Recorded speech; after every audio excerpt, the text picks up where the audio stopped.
Hello বন্ধুরা, কেমন আছেন সবাই? আশা করি সবাই ভালো আছেন। আজকে গল্প হাঁটলো লেখিকা অলিন্দের রুহি পর্ব 52। ঘড়ি কাটা রাত 9টার ঘরে, অথচ রুনু রুমে আসার নামগন্ধ নেই দেখে শুভ বিরক্ত হয়ে নিজেই রুম থেকে বেরোলো। ডাইনিংয়ে যেতে দেখলো সোফায় বসে গাল হাত দিয়ে হা করে টিভি দেখছে রিনু। পর্দায় স্টার জলসার বিখ্যাত একটা নাটক দেখেই শুভর পিত্তি চলে গেল। তেতো মুখে রুনুর পাশে গিয়ে বসলো, কিছু বলল না। মাও আছেন, তিনিও টিভি দেখছেন। আচ্ছা, এ মেয়েদের কি কাজ কাম কিছু নেই? দেখলে ভালো কিছু দেখো, কী সব বালসাল। শুভ হাত গুটিয়ে কপাল কুঁচকে কতক্ষণ টিভিতে মনোযোগ দেওয়ার চেষ্টা করলো। কাহিনীর আগামাথা কিছুই বুঝতে পারলো না। একটা গোল বৈঠক হচ্ছে, পারিবারিক একটু পরপর ঠাডা পড়ছে এক একজনের চেহারায়। একই সিন বারবার দেখাচ্ছে, মহা যন্ত্রণার ব্যাপার। শুভ আর চোখে রুনুর দিকে একবার তাকালো। এই মহা যন্ত্রণার ব্যাপারেই মন্ত্রমুগ্ধের মতন গিলছে রুনু। পাশে যে শুভ এসে বসেছে সেটাও খেয়াল করেছে কি না সন্দেহ। শুভ গটমট পায়ে উঠে এলো, শব্দ করে ডাইনিং টেবিলে গ্লাস রাখলো, পানি ঢাললো, ঢকঢক করে খেলো, তারপর আরও শব্দ করে গ্লাসটা জায়গায় রাখলো।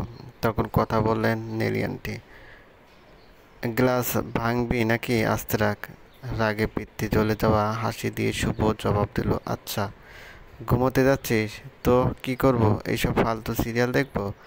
তোর পছন্দ নাই বলে একটা জিনিসকে ফালতু বলছিস? সবার পছন্দ কি এক? তবুও সবচেয়ে রুচিহীন মানুষ যারা, তারাই এসব দেখে। নেলি আন্টি গমগমে স্বরে বললেন, ঘুমা গিয়ে। তখন রুনু শুভর দিকে তাকালো। কয়েক সেকেন্ড পলকিন শুভর চোখের ইশারায় আকুতি রুনু বুঝেও বুঝল না। আবার সিরিয়াল দেখায় মন দিল। যাচ্ছে বলে শুভ শব্দ তুলে হেঁটে হেঁটে চলে গেল। শুভ চলে যেতেই নেলি আন্টি হাসলেন, তারপর রুনুকে উদ্দেশ্য করে বললেন, অনেক দেখা হয়েছে, এবার ঘরে যা। আরও এক এপিসোড বাকি তো, কাল আবার যখন হবে তখন দেখে নিস। আচ্ছা যাই তাহলে, শুভরাত্রি। শুভরাত্রি। রুনু উঠে রুমে এসে হা হয়ে গেল। বিছানার অবস্থা মোটামুটি শেষ। বালিশগুলো ফ্লোরে পড়ে আছে, চাদর একপাশে কুঁচকে ফেলে রাখা। শুভ হাত পা মেলে পুরো খাট জুড়ে উপর হয়ে শুয়ে আছে আর গঙ্গাচ্ছে। রুনুর এত রাগ লাগলো, সে দ্রুত পায়ে শুভর মুখোমুখি দাঁড়িয়ে বলল, এই যে এসব আপনি করছেন? শুভ উত্তর দিল না, ভাব করলো যেন শুনলই না, চোখ বন্ধ করে চুপচাপ পড়ে আছে। রুনু আবার বলল, ও হ্যালো, আপনাকে বলছি কানে কি কথা যাচ্ছে না? এবার শুভ কথা বলল, না যাচ্ছে না। তোমার যেমন চোখে কিছু পড়ে না, আমারও কানে কথা যায় না। আমার চোখে কিছু পড়ে না? কতবার ইশারায় ঘরে আসতে বললাম, আসছো? কখন আপনি ইশারা দিলেন? বাহ, কি চমৎকার অভিনয়! আর আপনি ইশারা করলেই আমাকে আসতে হবে? তাই তো। আমি কে? আমি ডাকলে কেন আসতে হবে? আপনি আমাকে ভালো ডাকেননি, এত মিথ্যে বলেন কি করে? কথাটা বলে রুনু বালিশগুলো মেঝে থেকে তুলতে লাগলো। শুভ উঠে বসলো, প্রশ্ন করলো, আমি মিথ্যুক? Yes, you are a top rated liar. বিছানায় বালিশ গুছিয়ে রাখলো, চাদরটা তুলেই ফেললো। আর চাদর ছাড়াই শোয়াবে? এত রাতে ঘর আওলালো। তারপর দরজা আটকে বারান্দায় দরজা আটকে দিয়ে বাতি নিভিয়ে বিছানায় শুয়ে পড়ল রুনু। তখনও শুভ বসে আছে পাশে। শুভর দিকে পাশ ফিরে তাকালো রুনু, বলল, এবার বলুন, কি জন্যে ডেকেছিলেন আমাকে? তোমাকে কখন ডাকলাম আমি? ভারী স্বরে বলল শুভ। একদম কথা পেঁচাবেন না, ওই ইশারা আর ডাকা তো একই। আমি কাউকে ইশারা দিইনি, ডাকিনি। আর কে তুমি? কেন ডাকবো তোমাকে? আমার আদর খেতে ইচ্ছে করলেও বা কেন ডাকবো? এখন থেকে জ্বালা উঠলে অন্য মেয়ের কাছে যাব, সব জ্বালা মিটিয়ে আসবো, তবুও তোমাকে ডাকবো না, ইশারাও না, বিকজ তুমি তো আমার কেউ না। রুনু চোখ রাঙিয়ে চেপে রাখা চিৎকার বলল, কি? অন্য মেয়ের কাছে যাবেন মানে? এই কথা মুখ দিয়ে বের হয় কি করে? কথা মুখ দিয়ে বের হবে না তো কোথা দিয়ে বের হবে? পা।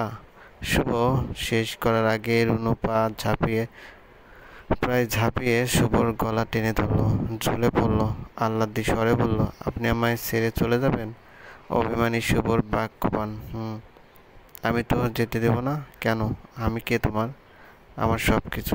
এই বলে শুভর বুকে নিজের গাল ঘষতে লাগলো রুনু। অদ্ভুত এক শিরশিরানি অনুভব করলো শুভ, এক নিদারুণ ভালো লাগা। কিন্তু রুনুকে আরেকটু নাকানি চুবানি খাওয়াতে বলল। সব কিছু হয়েও লাভটা কি? এই যে মনে বসন্ত ঝড় ওঠে, কে মিটাবে তা? নিজের ঝড় নিজে তো আর মিটানো যায় না, কাউকে প্রয়োজন তো। কত মেয়ে আছে। আপনি আবার মেয়েদের কথা ধরেছেন? আবার দাঁড়ান, আপনাকে একটা বলেই শুভকে পুরোপুরি অবাক করে দিয়ে তার ঠোঁট জোড়া সম্পূর্ণ নিজের দখলে করে নিল রুনু। শুভ্র মনে হলো সময়টা এখনই থেমে যাক এখানে। কতক্ষণ চুমোচুমি চললে দুজনের কেউ জানে না। শুধু এক সময় রুনুর গলা থেকে মুখ উঠিয়ে শুভ ঘোর লাগা কণ্ঠে বলল, আমার একটা বাবু চাই রুনু, মিষ্টি পড়ি একদম তোমার মতো। রুনুর আঁকে আঙুলের ডগা ছুঁয়ে দিল শুভ। তখন তো আমার আদর কমে যাবে। তোমার আদর তোমারই থাকবে, বরং আমার ভেতর তোমাদের জন্য ভালোবাসা আরো বাড়বে। মেয়েই চান? শখ মেয়ের? তবে আল্লাহ তাআলা যা দেবেন তাতে আলহামদুলিল্লাহ। যদি বাবু হওয়ার সময় আমি মরে যাই, এরকমটা বলো না, আল্লাহ ভরসা। তবুও ধরুন তখন আরেকটা বিয়ে। শুভ রুনুর বুকে মাথা রেখে রুনুকে দুহাতে জাপটে ধরে বলে, কথা দিচ্ছি তুমি ছাড়া এই শুভর জীবন অশুভ হয়ে যাবে। রাতে সূর্য উঠবে, দিনে চাঁদ, অথবা পানির বদলে অক্সিজেন দিবে সমুদ্র, তবু এই শুভর ভালোবাসা তার রুনুর জন্য বদলাবে না, কখনো না। শুভর চুলে আলতো হাতে বিলি কেটে দিতে লাগলো শুনু। এত ভালোবাসেন? না, একটুও ভালোবাসি না বলে রুনুর বিশেষ জায়গায় কামড় বসিয়ে দিল শুভ। রুনু আহ করে উঠল। ফোন কানে নিস্তব্ধ হয়ে বসে আছে রুহি। আলবি ফোন করেছে, এত রাতের সময় হয়েছে বেকুবটার ফোন করার। ভেবেছিল ফোন তুলতে বলবে সরি, কিন্তু না, হারামিটা চুপচাপ কানে ফোন নিয়ে বসে আছে। তাই রুহিও চুপ করে আছে, সময় কাটে। এক সময় আলবির গলা ভেসে আসে। এভাবে সারা রাত কাটায়। রুহি নিচু গলায় বলল, অতিরিক্ত টাকা থাকলে গরিব দুঃখীদের মাঝে বিলিয়ে দিন, তবু অবসরের দরকার নেই। কেমন আছো? যেমনটা আপনি রেখে গেছেন। অভিমান, কিছুটা রাগও ভাঙাতে হলে ভালোবাসি বলতে হবে। আপনার ইচ্ছা। আগামীকাল ভোর 6টায় রেডি থাকবে। দুদিনের জন্য কিছু কাপড়, তোয়ালে, ব্রাশ, এসব একটা ছোট্ট লাগেজে নিয়ে নিও। কোথায় যাচ্ছি? লেবানন। ফ্লাইট? রুহি বিস্মিত গলায় বলল, মানে কি? আজকে মাত্র সার্টিফিকেট পেলাম আর আজকেই ফ্লাইট? এখনো তো কোনো এয়ারলাইন্সে আমি যোগাযোগ কি করলাম না। করতে হবে না, আমার এয়ারলাইন্সে জব করবে তুমি। সব রেডি করে বলে ফেলেছি, তোমার কাগজপত্র জমা দিয়ে দিয়েছি। আগামীকাল ট্রেনিং। যেহেতু এই প্রথম প্যাসেঞ্জার নিয়ে যাচ্ছ, তাই তাই আমার সঙ্গে কো পাইলট হিসেবে তুমি থাকছো। রুহি চকিত বিড়বিড় করলো, উফ, হাত পা শিরশির করছে। একসময় বোরিং লাগবে। মোটেও না, এই প্রফেশন অনেক অ্যাডভেঞ্চারের থেকে বেশি হলো রিস্ক। এভরি সেকেন্ড একজন অ্যালার্ট এমপ্লয়ি হিসেবে থাকতে হয়। জানি, আমি পারবো। I have trust on you. এখন রাখছি। এত দ্রুত? ভোরে ফ্লাইট তো, ঘুমের দরকার নেই। ও হ্যাঁ, আমি যাই, বাসার সবাইকে জানিয়ে দে আর গোছগাছ করি। ওকে, গুড নাইট। ফোন রাখতেই রুহির মনে হলো কত স্বাভাবিক কথোপকথন দুজনে। কেউ বুঝবেই ওদের ভিতর ঝগড়া হয়ে চলছে, মান অভিমান চলছে। আর এই অভিমান রুহির যতক্ষণ আলবি তাকে ভালোবাসি না বলছে।